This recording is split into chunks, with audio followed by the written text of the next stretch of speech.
Let's go. In the late summer of Hey, 1930, MrBallen. Raphael Pansardi and his wife Leonarda Cianciulli moved with their 4 young kids to a little town in northern Italy My stream went called down for a Correggio. second. All right. A terrible earthquake had destroyed the family's previous village Italy. and killed What the nearly hell? all of their neighbors. And so this family was feeling very lucky to be alive. But when they arrived in Correggio, they really had nothing and were hoping that, the people of this town will just be very welcoming and generous and kind of help them get set up again.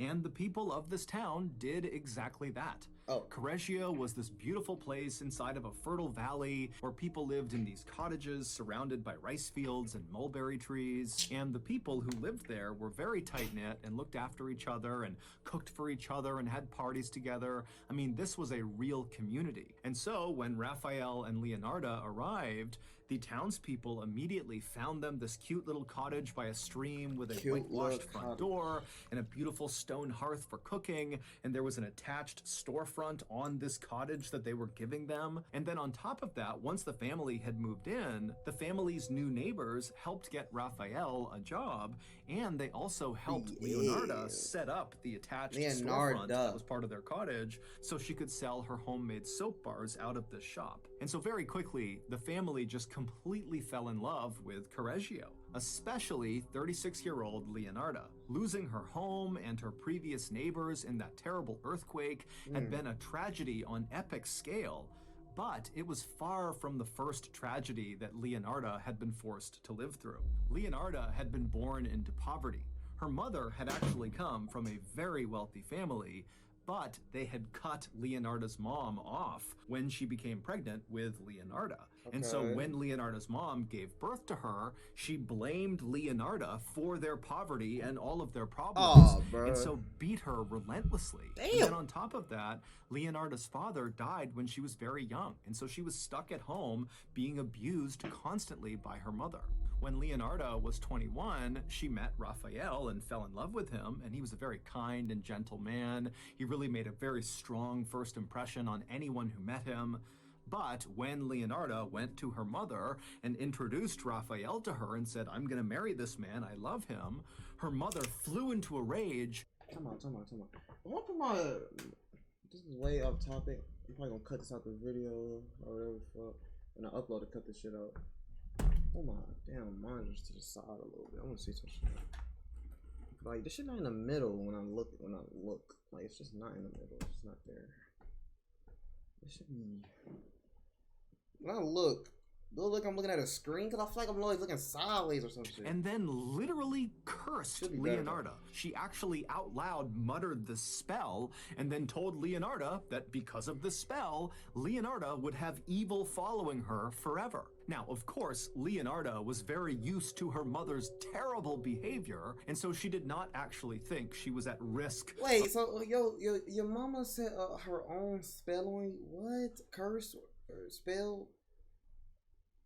What the fuck? What? Of this curse affecting her life in any way. But not long after actually marrying Raphael, Leonarda began to see evidence that this curse might actually be real. It started with Leonarda having these sudden fits of seizures for no particular reason, and then Leonarda, every time she got pregnant, she would miscarry. Okay, probably my last time. Pause. I'm not gonna make no promises though. But when you have a seizure, right? Because I'm scared. I don't know if I'm scared to have one, but I don't want to have one. You know what I mean? But like, you don't feel anything, right? I don't think you do. I think I read some shit where you don't feel anything or some shit. I don't know. It's like, I don't know. That shit weird to me because like your body be shaking all type of shit. But I read some shit that you don't feel anything. I don't know if it's true or not, bro. I hope someone let me know. I'll do. Carry and lose the baby. And so feeling really sad and desperate because all she wanted was a family, Leonarda actually went to a fortune teller in hopes that they would tell her that in the future, her life got better, not worse, which to Leonarda meant, the curse was not real if my life improves. But after this fortune teller took Leonarda's hands and studied her palms, she looked up at Leonarda and gave her grave news. She said, "Leonarda, you're going to have living children, but they're all going to die young. Oh, And wow. I see a prison and an insane asylum in your future. This experience totally shocked Leonarda and confirmed for her that her mother's curse must be real. And sure enough, over the following years, Leonarda and Raphael would go on to have 14 living children, and 10 of them would 14. die when they were babies or toddlers. And so by the time Leonarda had arrived in Correggio with her family in 1930, she was absolutely 14? petrified God that her damn. last 4 precious children would die because of this curse. And so in order to keep her kids safe, she basically never let them out of her sight, and then she also made sure they always adhered to these strange rules and beliefs that Leonarda had come up with about good and evil that were designed to somehow protect the kids from this curse. But the incredible show of generosity and support and kindness that Leonarda and her family had experienced when they arrived in Correggio had really done something to Leonarda. In fact, it really kind of changed the way she viewed the world. Suddenly, she was less concerned with this curse and how to protect her family from it, and instead, she was just kind of content. She felt safe. She felt happy. The women in the town loved Leonarda and always came by the house to say hi to her and eat some of the amazing tea cakes that she would make. And also, Leonarda had become best friends with this woman named Virginia, who was a former opera singer from Milan, who was very elegant and beautiful. And every time she went to a dinner party, she would invite Leonarda. And also, Leonarda and her family were becoming financially stable really for the first time ever. Leonarda's soap shop that she ran out of their cottage was really successful. People came from all around to buy her soaps because nobody could make them like she could. And Raphael's job as a clerk was very steady, and he too was becoming well respected in town. And so because of how well this transition to Correggio had been, at some point Leonarda made a soap promise. back then had like bunch of like seeds and shit in there. Not seeds, but like it'll be like them black shit that come on, but like they can stick to your. I don't know what it's called. They like it's some soap shit. I don't know. They black, but they come off the soap though. But like be to your body, but you can wash it straight off. I don't know, bro. I don't know what it's called. I don't know what it's called. Both to herself and to the universe, that instead of focusing all of her time and energy on this curse, which had plagued her whole life, instead she was going to focus on helping the people of Correggio any way she could, because they had done so much for her. And that is exactly what Leonarda did, but in a kind of ironic way. Because of the fear Leonarda had for her mother's curse, she had gone to that fortune teller many years ago. And even though the news she got when she saw the fortune teller was horrible, Leonarda had left that experience kind of fascinated with the art of fortune telling and magic and sorcery. It just really appealed to her.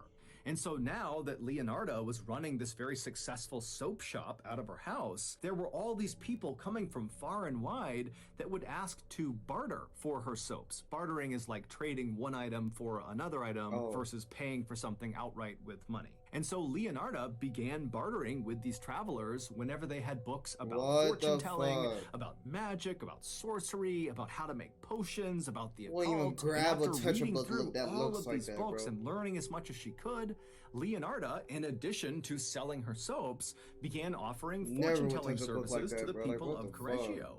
And it would turn out she was really good at predicting the future, to the point where people in town basically began going to her for all kinds of advice. She helped women find love, she told farmers what crops to plant, she created these charm bags for people and told them they would protect them. She also began creating these herb potions for people when they got sick. It actually got to the point where people trusted her so much that when they got sick, they didn't even go to the doctor. They just went to her. And so very quickly, Leonarda felt very proud of the fact that she had lived up to the promise she had made both to herself and to the universe to always help the people of Correggio at every turn. But more than that, Leonarda was starting to think that this newfound sense of purpose and happiness she was getting in helping the people of Correggio through her various services had finally broken her mother's curse. By 1939, Leonarda and her family had been living in Correggio very happily for almost 10 years, and at the time, Leonarda's oldest son, Giuseppe, was 17 years old. Giuseppe was tall, he was handsome, he had dark hair, he had dark eyes, and all the girls loved him. And Giuseppe and Leonarda had always had a very close relationship. Every day, Giuseppe would come home and he and his mom would sit in the kitchen and they would chat for a while and eat some of her tea cakes. But now, in 1939, when Giuseppe was 17, he started to act a little bit different.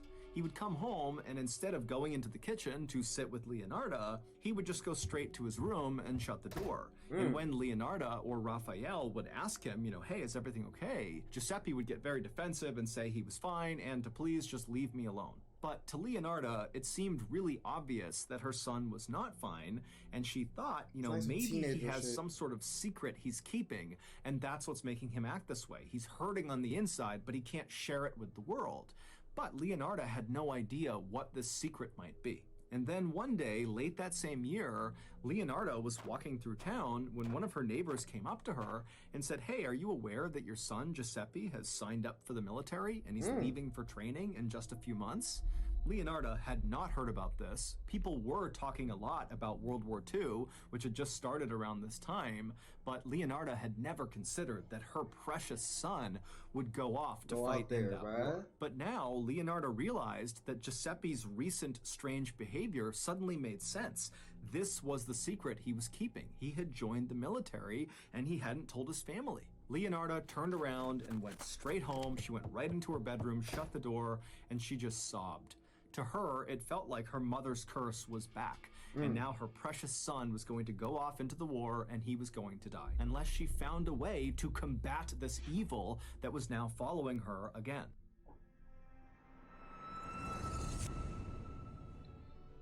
Thank you to BetterHelp for sponsoring today's video. Appreciate BetterHelp. I was always encouraged to speak up if I was feeling down or sad, and so as a kid, talking about my feelings was stairs. There we go. Really jacking that BetterHelp.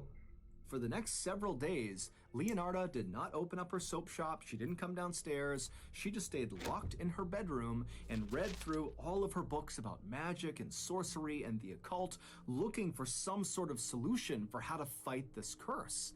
And finally, she figured out what she had to do. She read that if she gave something beautiful to the universe would reward her. And in Leonarda's mind, that reward would be sparing her son. And so Leonarda decided that the most beautiful thing she could offer the universe would be to help the people of Correggio, which she was already doing, but in her mind, she thought she could really ramp up her efforts and really try to change people's lives. And she thought if she could do that, the universe was sure to notice and it would save her son's life. Leonarda decided that the first person she would really go above and beyond to help inside of Correggio was a woman named Faustina. Faustina, who was in her 70s, was desperate to get married, but to many people in town, including Leonarda, she seemed kind of beyond help. She was totally antisocial, she was awkward, and just kind of given her age, it seemed like marriage was just not in the cards for her. But this is where Leonarda thought she could step in and change everything for Faustina. She would find her a husband. So Leonarda reached out to Faustina and told her about a friend of hers, a man who lived in a city to the north, who was also alone in his old age and who was likely looking for marriage, and she could set them up if Faustina was interested. And so Faustina was immediately interested and wanted to meet this guy, but Leonarda did tell her that, this guy, the reason he's not married is he's kind of difficult to be around. He's kind of a jerk, but he's got a wonderful heart. He means well. I think he'd be a great fit for you. And so again, Faustina's like, great, I want to meet him. I want to marry him. I'm ready. And then finally, the day came when Faustina actually went to this other town and met this guy in person, and they fell in love. And Faustina just moved right in with him. And before long, she was sending happy postcards back to Correggio, telling everyone about how happy she was and how thankful she was for Leonarda's help in setting them up. And so Leonarda was obviously thrilled not only for her friend's happiness, but also it really felt like she had checked the box in terms of really going above and beyond to help someone in Correggio in an effort to get the universe to spare her son. But her son was still a couple months away from leaving for training, and Leonardo, she's very superstitious, and she's thinking, okay, I don't know if that was enough to get the universe to save my son, and so I need to find somebody else that can help. So in September of 1940, Leonardo began her next good deed project with another woman in town. She was a widow in her 50s named Francesca. She had worked as a teacher, but when her husband got sick, she quit her job, and then when her husband ultimately died, she was left with nothing. So Leonardo reached out to Francesca and told her that she, Leonardo, would be willing to reach out to her own mother's rich family to see if maybe they had a job they could finesse for Francesca. Now, of course, Leonardo was not excited about talking to her mother's family, who had disowned her mother and had shown no interest in Leonardo, but Leonardo wanted to do this for Francesca and for the sake of her son and getting the universe to notice what she was doing. And so sure enough, Leonardo would reach out to her mother's family, and they were remarkably open to the idea, and they got a job for Francesca in Switzerland. And so eventually, Francesca jetted off to Switzerland, and then a couple of days later, she was sending postcards back to Correggio saying how happy she was and how thankful she was for Leonardo's help. And so again, Leonardo was so happy about this outcome, both because she cared about Francesca, and also because this was yet another kind of check in the box of her good deeds that the universe was going to notice that in turn would save her son. But again, after Francesca didn't need any more help, Leonardo found herself looking at her son, who was getting closer and closer to leaving for training, and she would think to herself, have I done enough to protect him? Have I really stopped this curse from killing him after he leaves? And Leonardo eventually decided that no, she had not done enough. She needed to do at least one more really big good deed for someone in this town. And who better to help than her best friend, Virginia, the former opera singer. Leonardo knew from all her talks with Virginia that Virginia really missed living in the big city and going to the opera house. And so Leonardo reached out to Virginia and said, you know what, I can reach out to my mother's rich family and maybe they can find a job for you in a big city if you're interested. And so Virginia was like, wow, yes, I would love that. That's an amazing opportunity. And so Leonardo again would contact her mother's rich family, and again they came through, finding this job as a social planner for this very rich guy in Florence, Italy, who often funded plays and operas. And so this job was perfect for Virginia. When Leonardo told Virginia about this opportunity, Virginia cried tears of joy. After packing up all of her things, Virginia made a stop at Leonardo's house to say goodbye and thank you, and the two women would hug and laugh and cry, they would drink wine together, and then finally, when it was time for Virginia to go, even though Leonardo was very sad, she was also quite happy, because finally she felt like this good deed was enough to get the universe to spare her son. However, Leonardo, being a very superstitious person, did have one more little thing she wanted to do with Giuseppe before he left for the military. And this little thing was her, Leonardo, bathing her son, her 18-year-old son, with a particular bar of soap, and then she also wanted to feed him a special kind of tea cake that she was going to make. There's no way this went well. The tea cake had these special herbs and ingredients and different things she had pulled from her books of magic and the occult, and they would kind of form like a protective barrier both outside and inside of Giuseppe. So on the same night that Virginia headed off to Florence, when Giuseppe came home, Leonardo approached him and said, I want to give you this bath and I want to feed you these tea cakes. And Giuseppe was not remotely enthused at the idea of having his mom bathe him. He's 18, but he knew she was highly superstitious. She seemed pretty emotional about this, and it just seemed like it was extremely important to her. And so he said, okay. And so Leonardo washed her son with Why ain't she just giving us soap to wash his damn self? And then she also gave him the tea cakes. And then afterward, even though Giuseppe was really annoyed by what he had just been asked to do, Leonardo was so happy she was practically floating. She felt like she had done everything she could possibly do, and now she could just relax because her son was safe. But soon, Leonardo would learn that that was not actually true. A few days after Oh, giving her Lord. son the magical last bath and magical tea cakes, the police showed up at the front door of Leonardo's house. And when she opened the door and saw the police, she asked what was going on, and the police would say to her, "Hey, the 3 women that you supposedly helped that left town recently, they've all been reported missing by their families. They don't know where they are." And so Leonardo, she was totally shocked by this. And she said, "No, that's not possible. I write to them all the time. I get postcards that come in very regularly from all of them." And then Leonardo went and got the postcards and showed the police, like, "Look, I'm talking to them. How could they possibly be missing?" And so the police, they would look at these letters and they would agree with Leonardo that it is pretty strange that she'd be getting these very authentic seeming letters from these women if these women were also missing.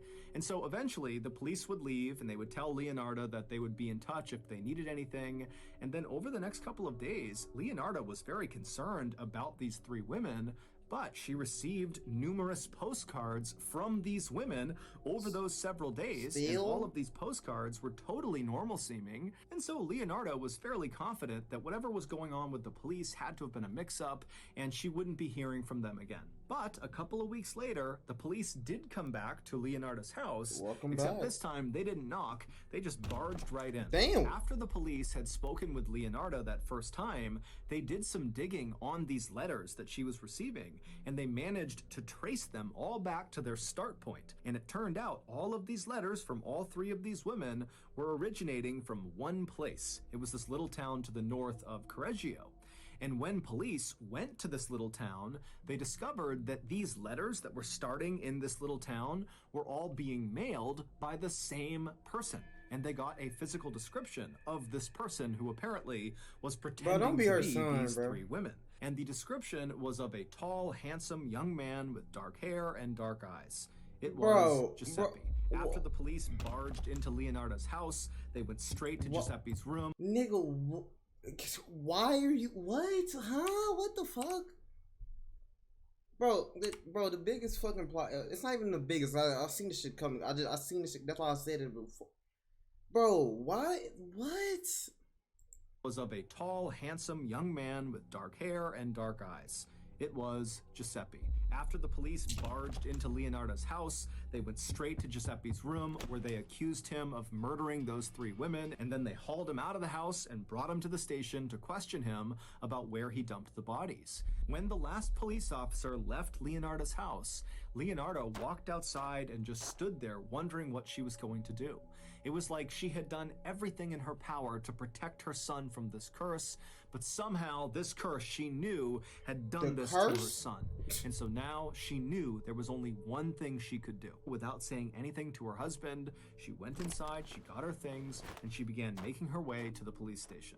At this point in her life, Leonardo looked much older than her actual age of 46. She had very gray hair, her face was very wrinkled, and she was stooped over, and she was always carrying these charm bags and magical potions and little stick figures that she claimed protected her family. And so her overall appearance when she wandered into the police station was that of a very frail old woman who was also very strange. And so Leonardo hobbled her way up to the front desk, and in a trembling voice, she asked the attendant if she could speak to the detective who was working on her son's case. And then a moment later, she was led into an interview room where she was told to wait. And then a little while later, the lead detective walked into the room. He sat down across the table from Leonardo and he said, "What can I do for you?" And immediately Leonardo said, "My son, Giuseppe, is innocent." And the detective, when he heard this, he was not remotely surprised. In fact, this is fully what he expected this conversation was going to be. He knew Leonardo loved her son very much, and of course she was going to say he was innocent. This is what parents typically did in cases like this. But the detective decided he wouldn't try to stop her. He would just let this very distraught mother kind of talk for a bit. He would tell her that he would follow up on whatever she was saying, and then he would drive her back home. But this detective was not expecting the things that would come out of Leonarda's mouth over the next couple of hours. In fact, her story about why Giuseppe was innocent was so shocking and so bizarre that the detective outright said, "I don't believe you. I don't believe this. This can't be true." And then other officers were called in to listen to her story to see if they believed it. And they too said, "This doesn't seem real." But the police would follow up on the details she gave, and it all checked out. It would turn out back in late 1939, on the day that Faustina, the first woman that Leonarda pledged to help in order to get the universe to save her son, when Faustina was set to go north and meet her future husband, Faustina stopped by Leonarda's house to say bye.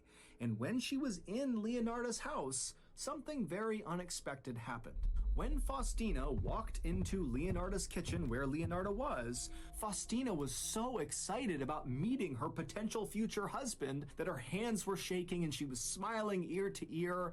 And so Leonarda said to Faustina, "Hey, you need to calm down." And so she handed Faustina a glass of wine. And so Faustina took the wine and she had a couple of sips of wine, and right away Faustina started feeling dizzy, and before long she was grabbing the table just to keep from falling over. It would turn out the wine was poisoned by Leonarda, and so Faustina, she's kind of looking up at Leonarda, and Leonarda is looking down at her, and she's got an axe in one of her hands. And she says to Faustina, "I'm so sorry." And then she winds up and she strikes Faustina in the chest with the axe and lodges it in her chest. This shit just had the most... What the fuck is this plot twist, dog? What the fuck is up with this lady, bro? Like this old ass lady is so crazy, bro. Like, holy. Bro, I don't know what the fuck to say. Like, this is more like, this lady is crazy as fuck. And so she lets go of it, expecting Faustina to die.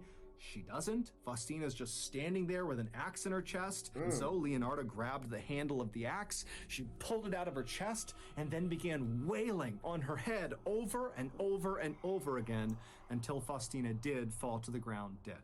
Then Leonarda lit a fire under her big metal pot on the stove, and then she cut Faustina's body into 9 pieces. She drained the blood out of the body into a bucket, and then she chucked those 9 pieces into the pot on the stove and began to mix them with caustic soda, which is a powerful dissolving agent that's used to make soap. And then she boiled the ingredients, her body parts and this caustic soda, for hours. Faustina's body slowly... Dude, niggas was washing up with... Bro, she was turning them niggas into soap, bro. She was turning them niggas into soap. Okay, bro, she was turning them niggas into soap. And people was washing up with that shit. Bro, oh my fucking god. Turned into this horrible black mush inside of this pot, and Leonarda was watching this the whole time, and she just had a look of total disappointment as this was happening. And then at some point she just took the pot off the stove and dumped the ingredients, Faustina's body, down the septic tank, and then Leonarda waited for Faustina's blood that she had dumped out to coagulate, which means it became semi-solid, and then she heated it up in the oven and then ground it into flour. And she would use that flour to make tea cakes, which she fed to her friends the next day, as well as her son, Giuseppe. Leonarda also asked her son to mail some letters for her from the little town to the north where Faustina had supposedly gone. These letters, of course, were written by Leonarda, pretending to be Faustina, to give the impression that she was still alive and well.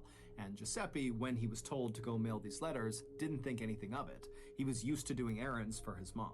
Even though Leonarda basically got away with killing Faustina, her plan for Faustina had not really gone the way Leonarda had hoped. When she boiled Faustina's chopped up body parts and this caustic soda, they didn't really mix the way she wanted them to.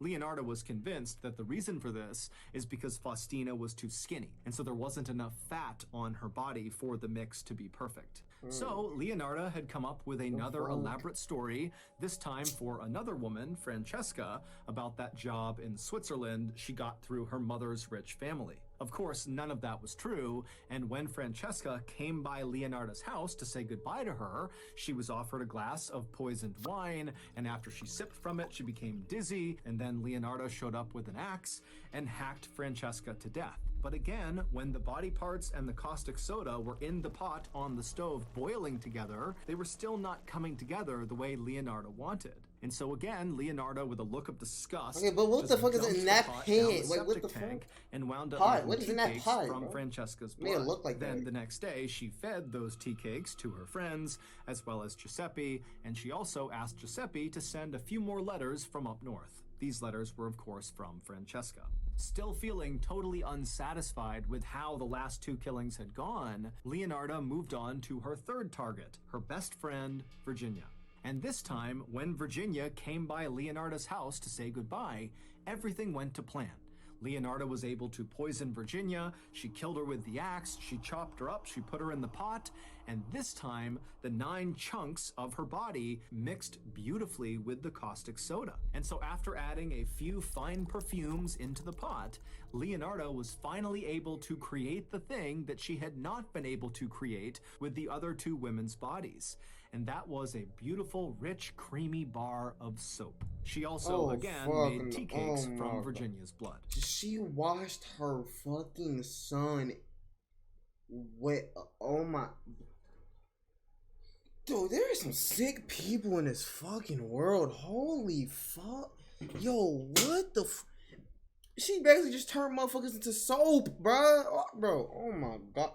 Yo, RIP them victims, bro. Oh my. That night, when Giuseppe came home, Leonardo demanded that she be allowed to bathe him with her magic soap, i.e. the soap made from Virginia's body. And so she did that. She scrubbed him with Virginia's body soap. And then while she was doing that, she fed him the tea cakes that were made from Virginia's blood. It would turn out Leonardo did in fact believe that in order to save her son from this curse, she would need to give something beautiful to the universe.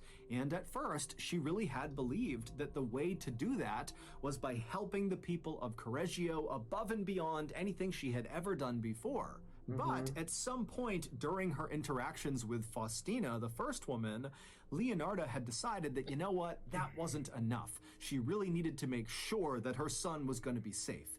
And so the only way really that Leonardo could guarantee her son would be safe would be if she actually took a life and gave that back to the universe. That would save her son. The reason Leonardo wound up taking 3 lives and not just 1 life is because she also decided that as an extra protective measure, she wanted to make sure that she actually bathed her son, literally, in the body parts and kind of essence of the life she had taken. And so that's where the idea of the soap came in. However, the first 2 women, their body parts didn't mix right, and so she couldn't turn them into soap. But then Virginia came along, and her body did mix with the caustic soda, and so Leonardo was able to make her soap. She was able to bathe her son with Virginia's body and feed him Virginia's blood. And so in Leonardo's mind, she had done everything she could to protect her son at that point. Leonardo would ultimately be sentenced to 30 years in prison, as well as 3 years in an insane asylum, just as the fortune teller had predicted. Leonardo died in 1970. Oh my god, oh my god. That's exactly where her crazy ass went. And she was 76 years old. As for her family, they fled Correggio, and 3 of her children changed their names and vanished. And her prized son, Giuseppe, who she had killed to protect, had gone on to join the military, and he would go to war, and he either was killed in combat or simply changed his name and vanished as well. Wait, we actually don't know at all. Oh my god, we actually don't know what happened to the son at all. Holy, bro, I thought the nigga survived. I thought he survived. They don't know if he survived the war. Bro, what the imagine having that shit in the back of your head as the kid. You gotta go, you change your name. You go off the grid. You a whole different person now, bro. You don't even. Yo, that is great. Yo, this is an insane story, bro. So that's gonna do it. If you got something out of today's episode and it's so sick though. Like, it's so sick, bro. Like, oh my god. Yo, that shit is sick. Oh my,